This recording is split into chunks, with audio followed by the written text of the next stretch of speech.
Ceci est un livre audio autogénéré par Google. De l'extraordinaire. Nominalisme et modernité. La philosophie en commun.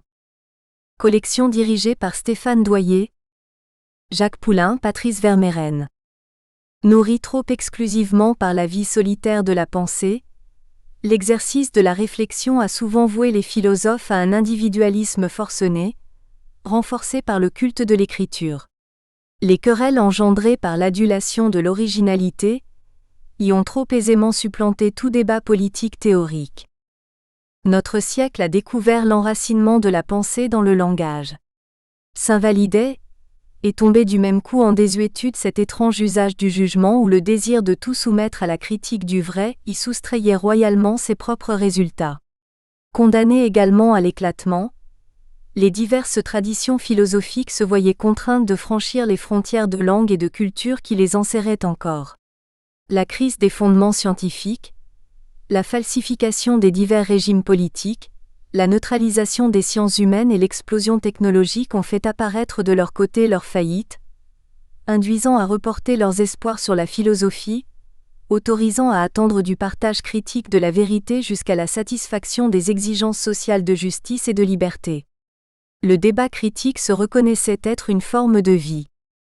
Ce bouleversement en profondeur de la culture a ramené les philosophes à la pratique orale de l'argumentation, faisant surgir des institutions comme l'école de Korčula, Yougoslavie, le Collège de philosophie, Paris, ou l'Institut de philosophie, Madrid. L'objectif de cette collection est de rendre accessibles les fruits de ce partage en commun, du jugement de vérité. Il est d'affronter et de surmonter ce qui, dans la crise de civilisation que nous vivons tous, dérive de la dénégation et du refoulement de ce partage du jugement. Dernière parution.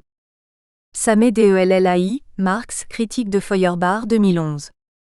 Jean-Marie Guyot, La mémoire et l'idée de temps par Renzo Raggianti, 2011. Diogo Sardigna, Ordre et temps dans la philosophie de Foucault, 2011. Alain Ellouengoune, Albert Schweitzer et l'histoire du Gabon, 2011. Marie Bardet, Penser et mouvoir, une rencontre entre danse et philosophie, 2011.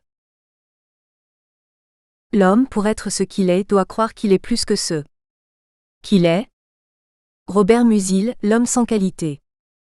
La grandeur de l'homme est grande en ce qu'il se connaît. Misérable. Pascal Pensée. Article 1.3. Prologue. Ce livre, jusqu'où je peux affirmer que j'en suis son agent, son auteur. Attention, car peut-être dans cette hésitation se concentre déjà toute la thèse de ce livre, est le résultat d'une scène d'enseignement. Depuis plusieurs années, en effet, je donne des cours sur l'œuvre de Jorge Luis Borges, lue d'un point de vue philosophique, bien que la philosophie est-elle réellement capable de faire cette opération ?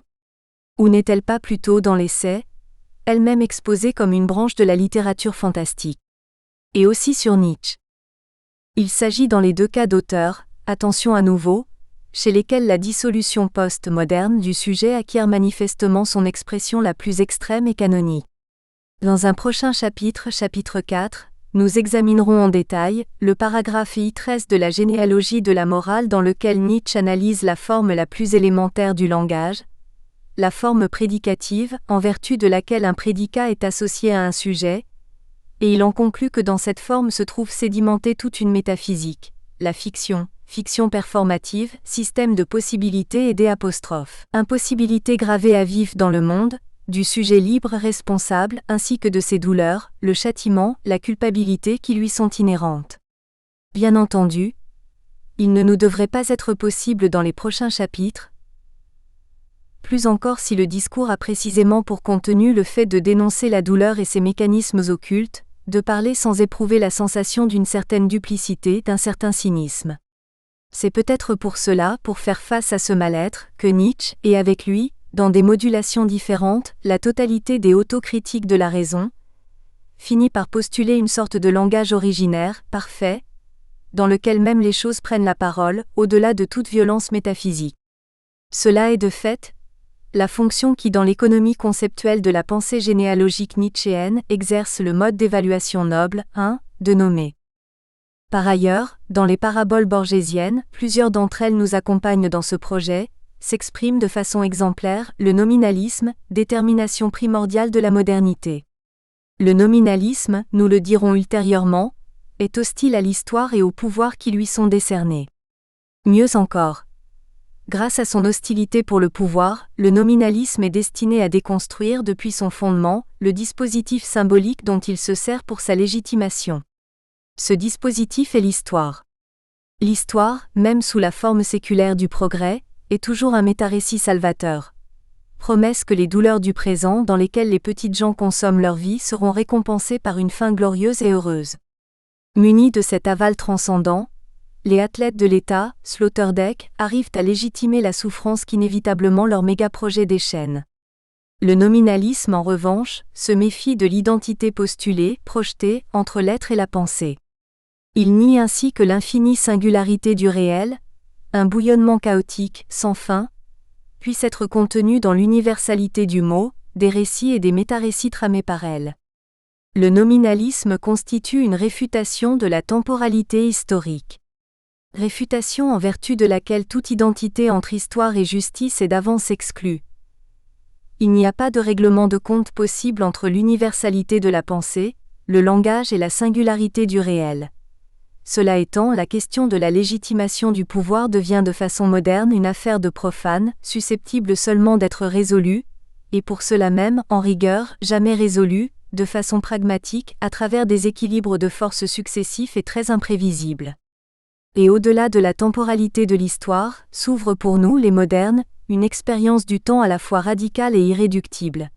Celle du Jetztzeit, telle que Walter Benjamin l'a nommée, de la catastrophe, de la mort au-delà de tout horizon historique de rédemption.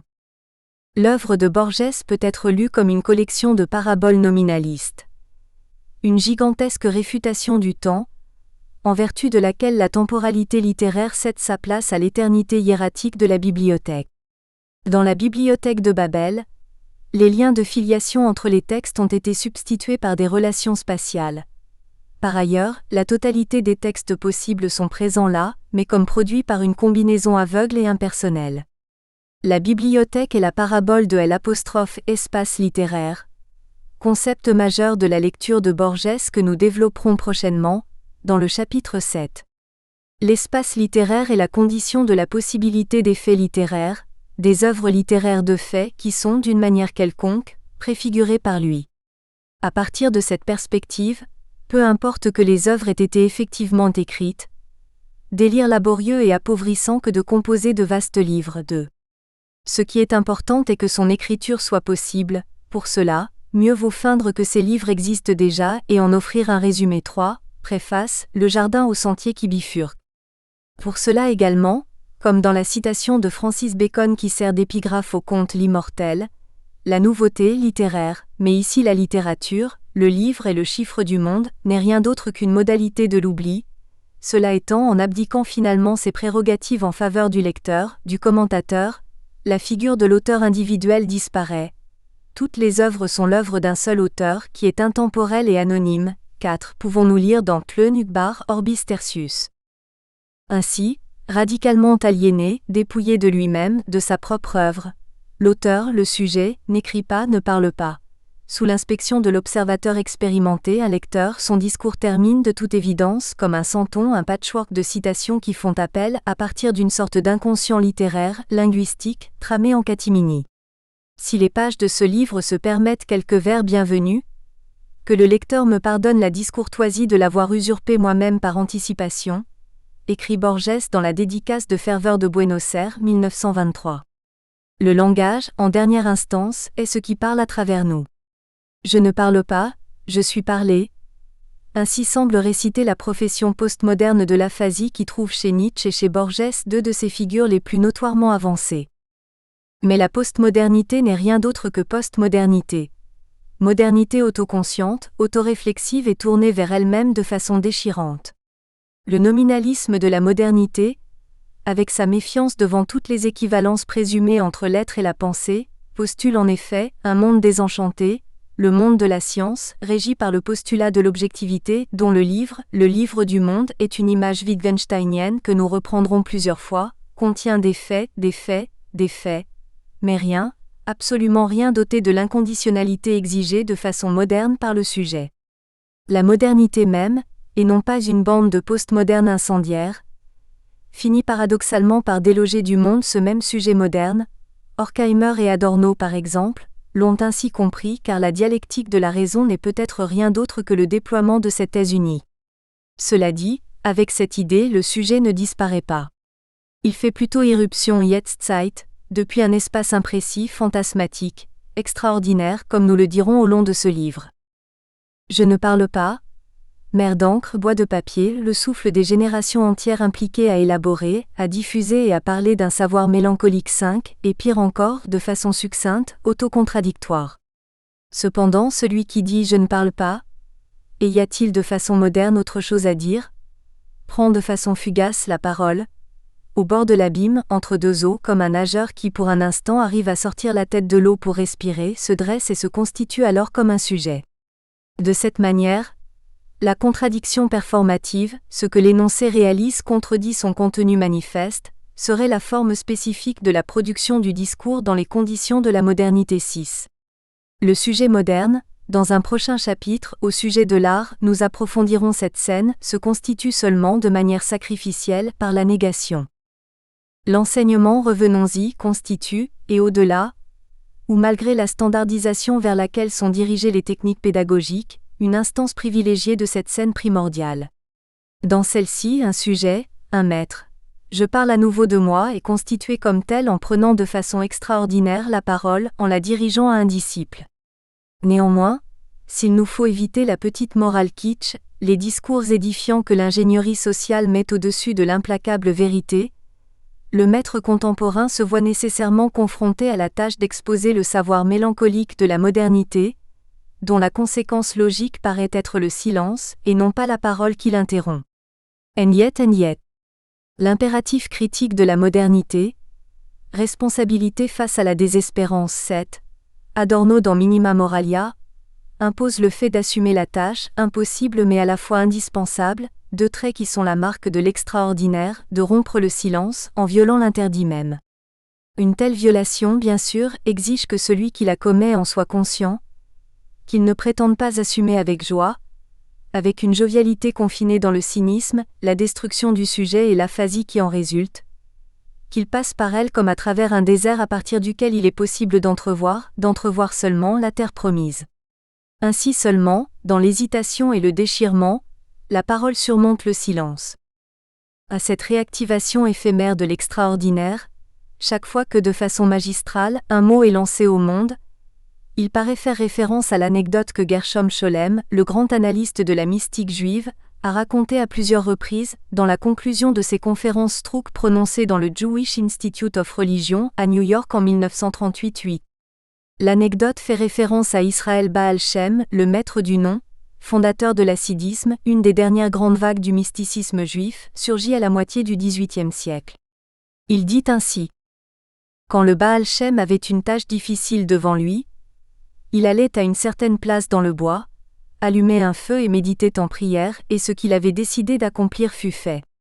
Quand une génération plus tard, le Maguide de Mézerie se trouva en face de la même tâche. Il alla à la même place dans le bois et dit: nous ne pouvons plus allumer le feu, mais nous pouvons encore dire les prières, et ce qu'il désirait faire devint la réalité. De nouveau une génération plus tard, Rabbi Moshe Leib de Sassov eut à accomplir cette même tâche. Et lui aussi alla dans les bois et dit: nous ne pouvons plus allumer un feu et nous ne connaissons plus les méditations secrètes qui appartiennent à la prière, mais nous savons la place dans les bois où cela s'est passé, ce doit être suffisant. Et ce fut suffisant. Mais quand une autre génération fut passée et que Rabbi Israël de Rishon, invité à accomplir la même tâche, s'assit sur son fauteuil doré dans son château, il dit: nous ne pouvons plus allumer le feu, nous ne pouvons plus dire les prières, nous ne savons plus la place, mais nous pouvons raconter l'histoire comment cela s'est fait. Et ajoute le conteur: l'histoire qu'il raconta eut le même effet que les actions des trois autres 9. Mais nous pouvons raconter l'histoire. À nous, oui à nous, nous a été livrée la tâche. Les extraits de ce livre ont été lus en symposium, présentations et séminaires, et publiés dans différentes revues chiliennes, Boletín de la Fundación Cultural La Academia Imaginaria, Revista de Crítica Cultural, Revista Mapocho, Revista Gradiva. De même, une grande partie des idées développées dans ce livre ont été exposées et débattues dans des cours que son auteur a donnés à l'école de ciné du Chili, dans le département d'études des sciences humaines de la faculté des sciences physiques et mathématiques de l'Université du Chili et dans les programmes de doctorat en philosophie mention esthétique et de doctorat en littérature de la même université, dans le programme de master en architecture de l'Université catholique du Chili, à la faculté d'architecture, Arts graphiques et des beaux-arts et à la faculté de lettres de l'Université Diego Portales, et au présent, dans le programme de master en pensée contemporaine à Institut des sciences humaines de l'Université Diego Portales. 1. La mort de Musil. Or, un beau jour, Ulrich renonça même à vouloir être un espoir. 10. Grâce à cette phrase, écrite dans un des premiers chapitres de L'homme sans qualité 11, l'écrivain autrichien rend compte du virage dont la trajectoire vitale du personnage fait l'expérience. Il s'agit des années immédiatement antérieures à la Grande Guerre. Ulrich, qui bénéficie d'une situation économique aisée, a décidé de laisser en suspens pendant 1 an sa carrière prometteuse de mathématicien et il résolut de prendre congé de sa vie pendant 1 an pour chercher le bon usage de ses capacités. 12. De cette façon, et selon la meilleure tradition de la Bible d'un roman d'apprentissage, cette œuvre écrite au long de 2 décennies à partir du début des années 20 jusqu'au jour même de la mort de Musil, en 1942, paraît nous inviter à suivre une trajectoire vitale à la fin de laquelle, tel est le vraisemblable du genre, la crise devrait être surmontée par un équilibre nouveau. Cependant, ce qui est resté en état de suspension se révèle être quelque chose de plus que la carrière scientifique d'Ulrich. Le temps même paraît s'être ralenti ou arrêté, et faute de mouvement sur l'axe temporel, n'est-ce pas ce qui arrive toujours lorsque s'approche l'heure de vérité ? Le roman doit se tourner vers l'espace et l'intériorité de ses personnages. L'homme sans qualité est de cette manière, une sorte de promenade sans itinéraire fixe à travers le paysage social et psychologique de la Cacanie musilienne. Un monde passé, celui du vétuste empire austro-hongrois, dont les édifices publics affichent sur leur façade, de façon orgueilleuse et candide, les initiales KEK, Kaiserlich und Königlich, impérial et royal, que l'élite dirigeante s'apprête à célébrer en 1918, mais cette date arrivera jamais, celle des 70 ans du règne de l'empereur François-Joseph. Malgré cette ère délabrée, la Cacanie est en outre le premier lieu du monde, le premier pays auquel Dieu eut retiré son crédit. 13. Un lieu, préfiguration de la Cacanie globale de nos jours, où, faute de l'aval de la divinité, les comptes éthiques et cognitifs montrent une alarmante tendance à être dans le rouge. Un monde dans lequel tout se dissipe dans l'air, où les objets et même les sujets ne sont qu'occasionnellement ajoutés aux qualités, dépourvus de toute fixation, de toute substantialité. Pour sauver son moi le plus intime de la dissolution, l'homme sans qualité doit chercher refuge dans un espace virtuel, en marge du monde. Ainsi Ulrich, l'Ulysse musilien, finira par voyager en cercle, aspiré par le tourbillon d'une relation narcissiste et incestueuse avec son alter ego féminin, sa petite sœur Agathe, dont il a été éloigné pendant longtemps et avec laquelle il devra reprendre contact après la mort du père. Celles-ci sont, de façon succincte, les circonstances sous lesquelles Ulrich découvre son manque de qualité et cesse de vouloir être un jeune homme prometteur. Ce qui déclenche la crise est un fait caractéristiquement banal. Un commentaire de presse, dont l'auteur pour surignorant pense Ulrich, de la grandeur de l'idée que l'esprit du temps lui avait glissé sous la plume. 14, met en relief les prouesses d'un cheval de course génial. 15. De façon soudaine, Ulrich devra comprendre qu'il habite dans un monde où pour le meilleur et pour le pire, les rendements des génies émergents du football, de la boxe, du tennis et même de l'équitation, ont commencé à déplacer les vertus traditionnelles. Celles-là ont été réduites à de simples ornements, déchets qui sortent seulement pour reluire dans des conversations après le repas et dans des discours édifiants. Pour le meilleur et pour le pire, à la différence des timides, des douillets, de ceux qui consolent leur âme avec des radotages sur l'âme. 16. Ulrich, mathématicien et lecteur attentif de Friedrich Nietzsche, comprend avec toute sa banalité que l'admiration pour le sport est inséparable des vertus du monde moderne. La science même, pense Ulrich, à favoriser l'idée d'une force intellectuelle rude et sobre qui rend franchement insupportable toutes les vieilles représentations métaphysiques et morales. 17. Ces notions et les vieux pouvoirs qu'elles légitimaient ont été délogés par l'esprit de l'exactitude, l'exigence que tout argument est soutenu, non par l'autorité quelle qu'elle soit, mais par les évidences susceptibles d'être prouvées. Mais par cette voie, poursuit Ulrich, il est quasiment inévitable que, en arrivant au sommet, le cheval, c'est-à-dire le sportif qui l'y avait précédé, de là-bas le saluait. 18. Plus encore, il faudrait reconnaître que depuis un point de vue psychotechnique, leur astuce, leur courage, leur précision, leur puissance combinatoire comme la rapidité de leur réaction sur le terrain qui leur importe, seraient en effet les mêmes. 19.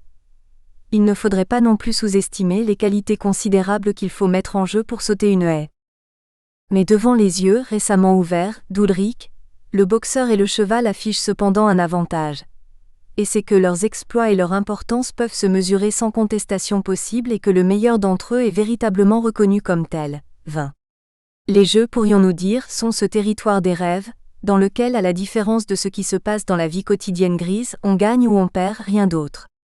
Les jeux sportifs unissent ce caractère binaire, oui, non, gagner ou perdre devant un rival ou de façon éminente devant soi-même, au déploiement des habiletés psychophysiques les plus appréciées par les sujets modernes. Il n'est donc pas rare, pourrions-nous en conclure avec Ulrich, qu'ils occupent un lieu si proéminent dans la conscience des sociétés de masse du XXe siècle. Nous pouvons conjecturer ici que le roman et le destin de son auteur, la vie et la mort de Robert Musil, convergent. Comme Ulrich, Musil, qui avait été militaire avant de se tourner, d'abord vers la physique et ensuite vers la littérature, dédiait 1 heure par jour, cela représente 1/12 de la vie consciente et suffit pour maintenir un corps exercé dans les dispositions d'une panthère prête à toutes les aventures. 21. De même qu'Ulrich, il avait été formé pour se méfier avant tout de lui-même. Imaginons maintenant un homme, un peu âgé, qui consacre solitairement 1 heure par jour à faire un exercice physique exténuant. Nous pensons à la gymnastique, au jogging ou à la natation. De façon inévitable, son corps n'est pas le même tous les jours. Il y a des occasions, supposons que notre homme dort mal, qu'il a commis un quelconque excès gastronomique, alcoolique ou voluptueux, ou qu'il a simplement attrapé un virus, où il semble demander une pause à sa routine exigeante. Néanmoins, et sauf dans les agonies de la douleur ou du plaisir, c'est-à-dire toujours trop tard, le corps ne peut plus rien demander à l'homme sans qualité et il ne peut plus rien lui attribuer non plus. Le corps saturé de signification, corps féminin ou littéralement hystérique, dirait cette invention typiquement kacanienne, la psychoanalyse, est aussi celui à travers lequel le pouvoir peut déblayer le chemin avec les armes du plaisir ou de la douleur jusqu'à atteindre l'âme. Pour Musil en revanche, le corps du sujet moderne, libre, stoïque, produit d'un processus social d'objectivation dont le prototype est la discipline sportive, doit être en carence de signification. Il ne doit être qu'une note indifférente dans le livre du monde, imaginé par son contemporain et fellow kacanian Ludwig Wittgenstein 22. En d'autres mots, pour un sujet taraudé par le soupçon comme l'était Musil, comme l'est Ulrich éternellement soucieux dans les pages de l'homme sans qualité, il n'est déjà plus possible de savoir si c'est le corps qui demande une trêve ou s'il s'agit d'une simple paresse, d'une indulgence ou d'une faiblesse de la volonté. L'unique certitude qu'il reste est la mesure abstraite, 300 abdominaux, 5 km de course, 60 longueurs de piscine. Musil est mort soudainement le 15 avril 1942, lors de sa session quotidienne de calisthénie. On dit que lorsque son cadavre fut trouvé peu de temps après, son visage exprimait la plaisanterie et une légère surprise. 23. L'utopie de la vie exacte. La mort de Musil, soudaine, dépourvue de témoins qui auraient pu apporter des détails pathétiques ou simplement misérables, est une mort métaphysique, survenue au nom de ce qu'Ulrich, dans une de ses réflexions, intitule « L'utopie de la vie exacte » 24. Cette utopie consisterait seulement à extraire, de son confinement, dans ces parties essentielles de la journée qu'ils n'appellent pas leur vie, mais leur métier. 25. L'attitude qui caractérise la vie pratique des scientifiques, des hommes d'affaires, des administrateurs, des sportifs, des techniciens. Ainsi, ce serait une utile expérience que de limiter une fois au minimum la dépense morale, de quelque espèce qu'elle soit, qui accompagne tous nos actes, et de se contenter de n'être moral que dans les cas exceptionnels où il s'agit vraiment de l'être, en accordant à ces actes, dans tous les autres cas, pas plus de réflexion qu'à la normalisation indispensable des vices et des crayons. Sans doute n'en sortirait-il pas beaucoup de bonnes choses, mais quelques-unes de meilleures. Il ne resterait plus de talent, mais le seul génie. De l'image de la vie disparaîtraient les fades épreuves nées de la pâle ressemblance que les actions ont avec les vertus, et à leur place apparaîtrait l'enivrante unité de ces dernières au cœur de la sainteté. En un mot, il ne resterait de chaque quintal de morale qu'un milligramme d'une essence dont 1/1000 de milligramme serait encore l'occasion d'une magique béatitude. 26. Le minimalisme moral de l'utopie de la vie exacte est cependant loin d'enthousiasmer les hommes sensés chez qui elle s'inspire. Ainsi, Musil observe que cet homme qui ne déteste rien tant que l'idée de se montrer radical envers soi-même, et on ne peut, hélas, douter qu'il ne considérerait l'utopie de soi-même comme une tentative immorale commise sur une personne occupée d'affaires fort sérieuses. 27. C'est comme si, de façon paradoxale, le bon sens bourgeois de la vie quotidienne moderne serait habité par un principe de démesure qui secrètement et dialectiquement le dirigerait. Un principe auquel, comme dans la psychologie des névroses, la dite conscience tenterait de manière infructueuse de se protéger en dressant des interdictions qui seraient immédiatement transgressées dans la mesure où on reconnaîtrait en elles les traces, le fantôme de ce qu'on essayait d'exclure. La même formule musilienne, au bord de l'oxymore, d'une utopie de la vie exacte. L'exactitude peut-elle laisser place à la démesure utopique? La promesse d'une inquiétante unification des vertus dans la sainteté? L'espoir messianique qui semble être le moteur secret et paradoxal de l'attitude exacte. 28. Tout cela accuse le principe de démesure à l'affût sous la superficie lisse de la quotidienneté moderne. 29. Cela étant, en quoi consiste fondamentalement ce principe? Une réflexion sur la science moderne devrait permettre d'approfondir cette question. L'homme sans qualité apporte quelques éléments de réflexion. La science est ici présentée comme animée par une pulsion démoniaque, identique à celle qui, devant un beau grand vase de cristal 30, éprouve la maligne tentation, à l'idée qu'un seul coup de canne le briserait en 1000 morceaux. 31. Cette tentation, cette pulsion fait de l'extraordinaire une modalité de l'ordinaire, compris comme ontologiquement primordial. Pulsion pour engendrer la forme, la complexité, l'ordre, la différence, à partir de l'interaction aveugle d'éléments simples et indifférenciés. De l'accumulation des variations infinitésimales dont la lente sédimentation constituerait le dessous de l'origine de l'auréole de la nécessité, substantialité de laquelle les choses paraissent souvent couvertes. Cette violence, sorte de protestation moderne contre la tyrannie de l'existe, rendrait compte de la singulière prédilection de la pensée scientifique pour ces explications mécaniques, statistiques et matérielles auxquelles on dirait qu'on a enlevé le cœur. 32. De voir dans la bonté qu'une forme particulière de l'égoïsme, rapporter les mouvements du cœur à des sécrétions internes, constater que l'homme se compose de 8 ou 9 dixièmes d'eau, expliquer la fameuse liberté morale du caractère comme un appendice automatique du libre-échange, ramener la beauté à une bonne digestion et au bon état des tissus adipeux, réduire la procréation et le suicide à des courbes annuelles qui révèlent le caractère forcé de ce que l'on croyait le résultat des décisions les plus libres, sentir la parenté de L'. Extase avec l'aliénation mentale, mettre sur le même plan la bouche et l'anus puisqu'ils sont les extrémités orales et rectales d'une même chose. De telles idées, qui dévoilent en effet dans une certaine mesure les trucs de l'illusionnisme humain, bénéficient toujours d'une sorte de préjugé favorable et passent pour particulièrement scientifiques. 33. Cela étant, il est possible de remonter le préjugement démythifiant de la science moderne jusqu'à Galilée. Jusqu'à son abandon à la faveur de la quantification, de la prétention caractéristique de la science aristotélique, de percer la rationalité intrinsèque de la nature.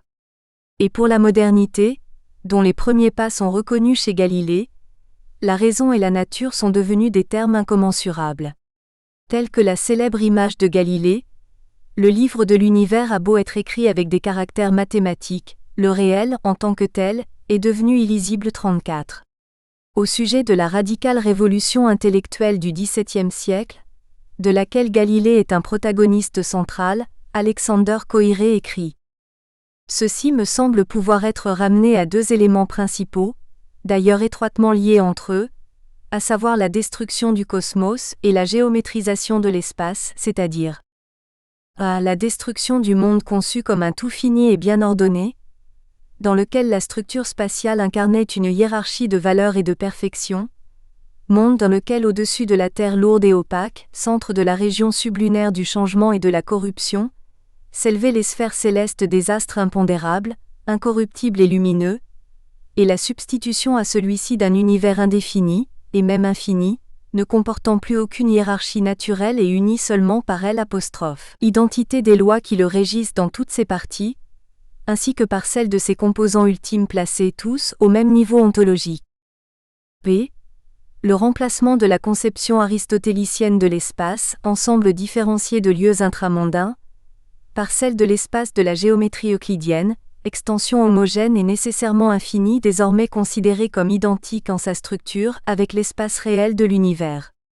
Ce qui, à son tour, impliqua le rejet par la pensée scientifique de toute considération basée sur les notions de valeur, de perfection, d'harmonie, de sens ou de fin, et finalement la dévalorisation complète de l'être, le divorce total entre le monde des valeurs et le monde des faits. 35. La question de la lisibilité du réel interroge la relation entre les mots, les concepts, qui constituent l'environnement du pensée, et les choses. Question métaphysique, indicible, dans la mesure où la réponse exigerait un observateur situé en dehors du cercle magique de l'existence, à partir duquel, d'un autre côté, lui serait posé à nouveau le même problème. Question indispensable, cependant, dans la mesure où, à partir de ces réponses, on suit des modèles divergents de légitimation dans le terrain éthico-politique, là où les idées s'imbriquent dans la douleur humaine et acquièrent souvent sa matérialité mortifère. En effet, de la thèse de la lisibilité du livre de l'univers se dégage la possibilité de sa traduction en termes de normes éthico-politiques, d'une échelle des œuvres pieuses, dont le suivi justifie la douleur de l'existence en y assurant le salut. De même, la légitimation résulte de ces institutions dont le pouvoir se fonde précisément sur sa prétendue possession du code qui permettrait de déchiffrer ce livre. Mais là où la théologie et la vieille métaphysique atteignaient sa plus haute expression, dans l'idée d'un logo, d'un plan maître du cosmos qui ne pouvait qu'être mesurable avec la raison humaine, là, le nominalisme du Haut Moyen-Âge et ensuite de la Réforme qui le projettera historiquement, discerne une rechute dans le paganisme. Une divinité intelligible, argumente-t-il, ne peut être qu'un monstre anthropomorphique, une idole. Alors aucun traducteur, aucun médiateur entre l'individu et la transcendance, devenu opaque, caché. À l'individu, et à lui seul, est réservée la tâche incertaine d'interpréter si nécessaire l'écriture. De cette façon, l'individu devient un sujet, subjectum, fondement, source unique et problématique de tout ordre, de toute intelligibilité. Point d'évasion également vers l'altérité moderne et abyssale du réel, de laquelle il est une victime potentielle et un témoin. Ici, nous pouvons faire référence à la célèbre scène du 18 avril 1521 dans le régime de Worms, dans laquelle Luther, devant le repli que lui exige l'empereur Charles V, récuse toute autorité qui ne soit pas celle de sa propre conscience. 36. De cette mort ou de ce repli de Dieu, un Dieu qui précisément n'est plus le garant de la mesurabilité de l'être et de la pensée, nous pouvons également y suivre le surgissement, ou plutôt la légitimation, d'espaces avaloriques d'action et d'auto-affirmation, comme le sont la technoscience et le marché. Dans la physique et la métaphysique aristotélicienne, l'idée d'intelligibilité sans reste du réel a atteint son expression la plus développée. Ainsi, chez Aristote, les genres et les espèces naturelles ne sont pas de simples constructions taxinomiques arbitraires, valides, dirions-nous de façon pragmatique. Ils ne sont pas non plus, comme chez Nietzsche ou chez le deuxième Wittgenstein, le sédiment des pratiques, des formes de vie lentement sédimentées et hypostasiées dans le langage. Au contraire, dans son universalité, à partir de laquelle les différences individuelles sont sublimées, les genres aristotéliques constituent la vie même de la physis. Le caractère intelligible des êtres est concrétisé dans sa forme, eidos. Cependant, dans le cas de la physis, celui-ci étant le trait qui, de façon aristotélique, la définit, une telle forme n'est pas le résultat d'une quelconque intervention externe, physique, livre 2. Pour cela, il est même possible que l'image de la lisibilité du monde ne fasse pas justice à l'organicité, à l'universalité concrète des formes de l'univers aristotélicien. En effet, comme l'avertit le roi égyptien Tamou, dans une célèbre anecdote à laquelle fit référence Socrate dans Phèdre, l'écriture suppose déjà qu'un monde de formes vivantes soit resté en arrière. Père de l'écriture, dit Tammuz au dieu Theu, inventeur prolifique, on lui devra également le jeu d'échecs, celui-là même qui est venu lui offrir cette invention si prodigieuse. Elle ne peut produire dans les âmes, en effet, que l'oubli de ce qu'elles savent en leur faisant négliger la mémoire. Parce qu'ils auront foi dans l'écriture, c'est par le dehors, par des empreintes étrangères, et non plus du dedans et du fond d'eux-mêmes, que les hommes chercheront à se ressouvenir. Tu as trouvé le moyen, non point d'enrichir la mémoire, mais de conserver les souvenirs qu'elle a. 37. L'univers aristotélicien, dans lequel les formes naturelles conservent parfaitement la mémoire des différences sublimées en elles, constitue une sorte de mémoire vivante, d'animal extraordinaire. Ici, comme le souhaitait Tammuz, les empreintes étrangères ne se sont pas encore dissociées de son fond.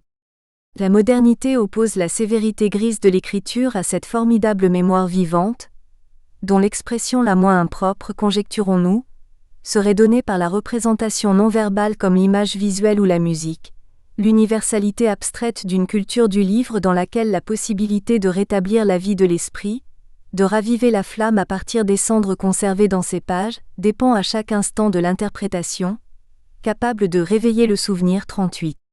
La liberté moderne, telle que le montre l'épisode de Luther à Worms, est essentiellement liberté d'interprétation. Mais l'interprétation peut seulement s'insérer ici, où la mémoire laisse une lueur, où le poids écrasant de la totalité vivante a laissé la place à la légèreté grise de l'écriture. À partir de là, la modernité est lancée vers une interprétation infinie, vers l'infini de l'interprétation, qui confère à l'âge moderne sa dignité spécifique.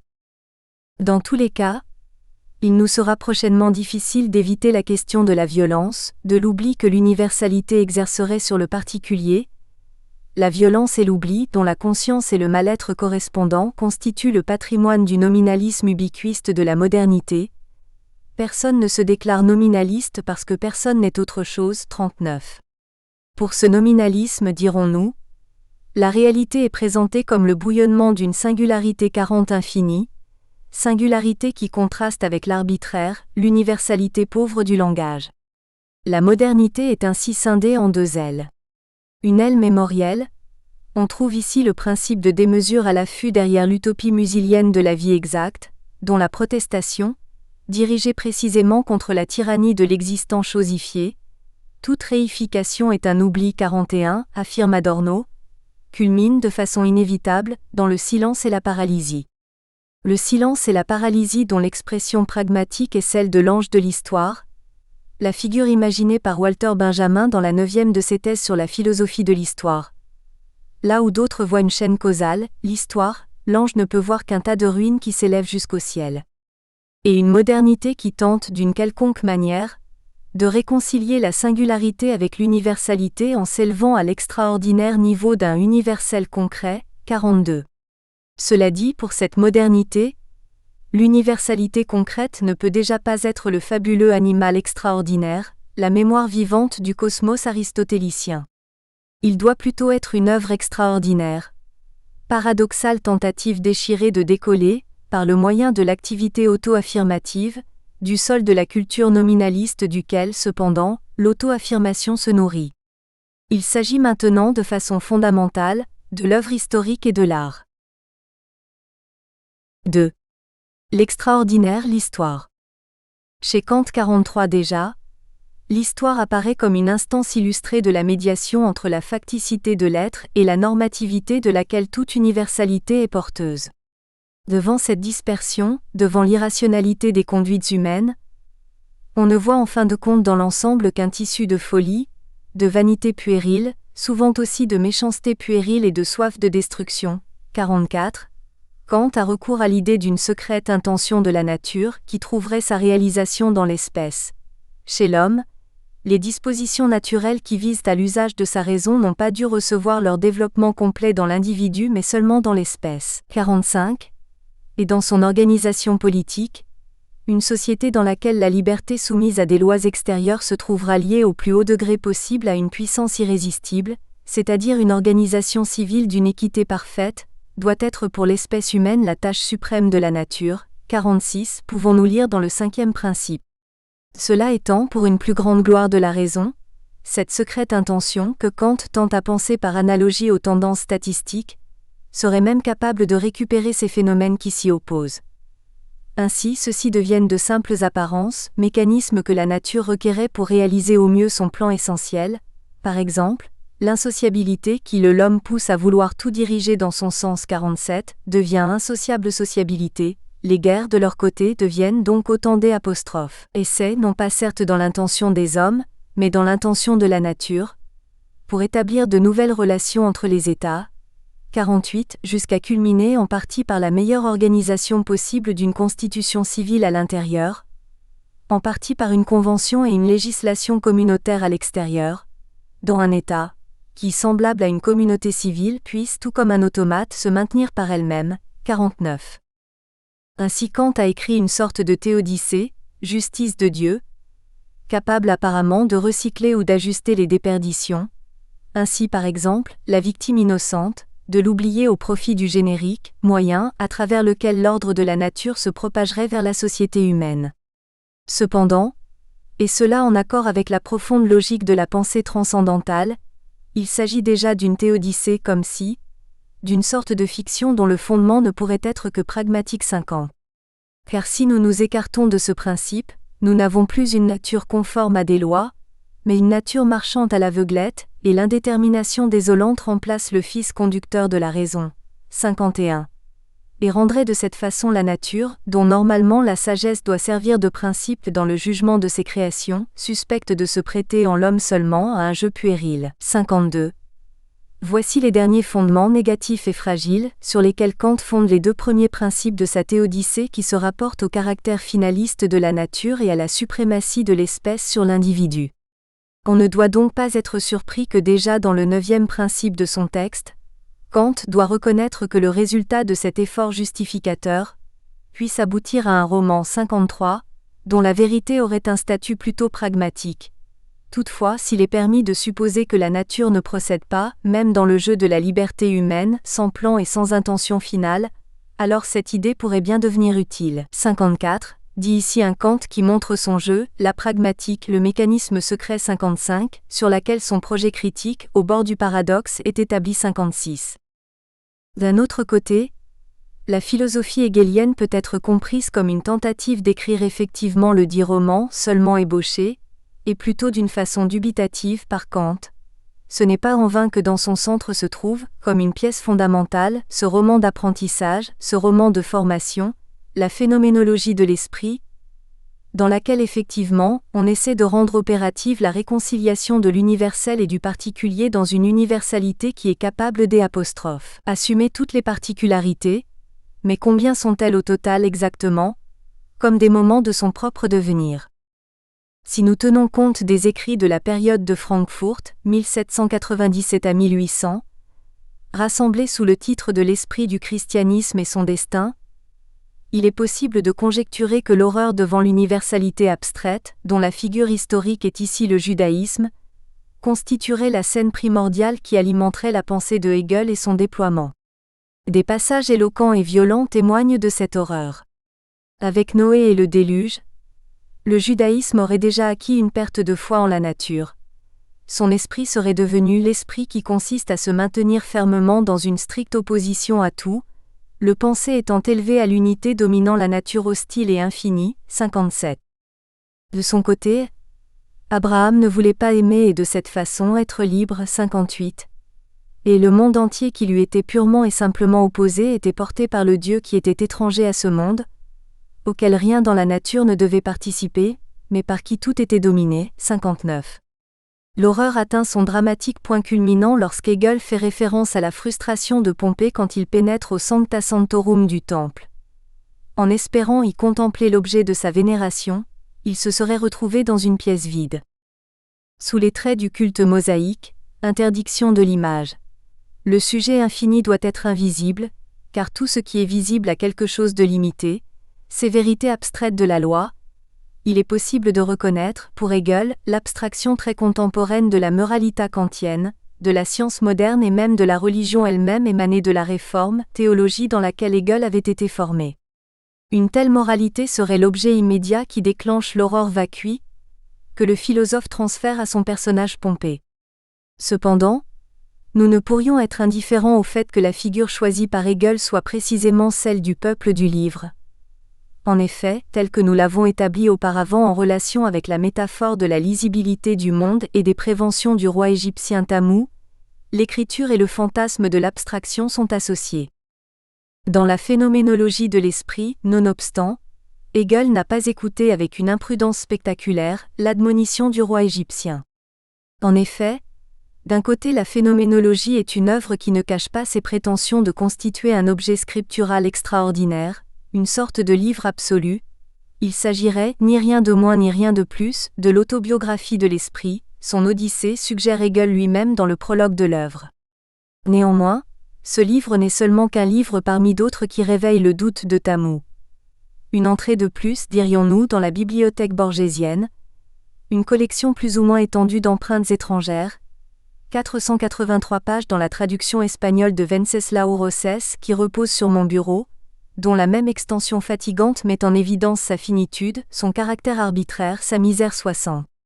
Ainsi, dans l'instant même de sa consommation, la philosophie se révèle de façon paradoxale comme une modalité de l'écriture, de la littérature fantastique ou de la fable d'individus. Borges définit ainsi le roman moderne 61, dont le savoir absolu hegelien s'additionnerait au catalogue des inventions. Au long de la phénoménologie en effet, la figure d'une universalité est tramée progressivement et minutieusement, cette universalité en ayant surmonté dialectiquement les moments particuliers de son... Nous espérons que vous avez apprécié cet aperçu. Pour continuer à écouter ce livre audio sur Google Play Livres, utilisez le lien dans la description de la vidéo.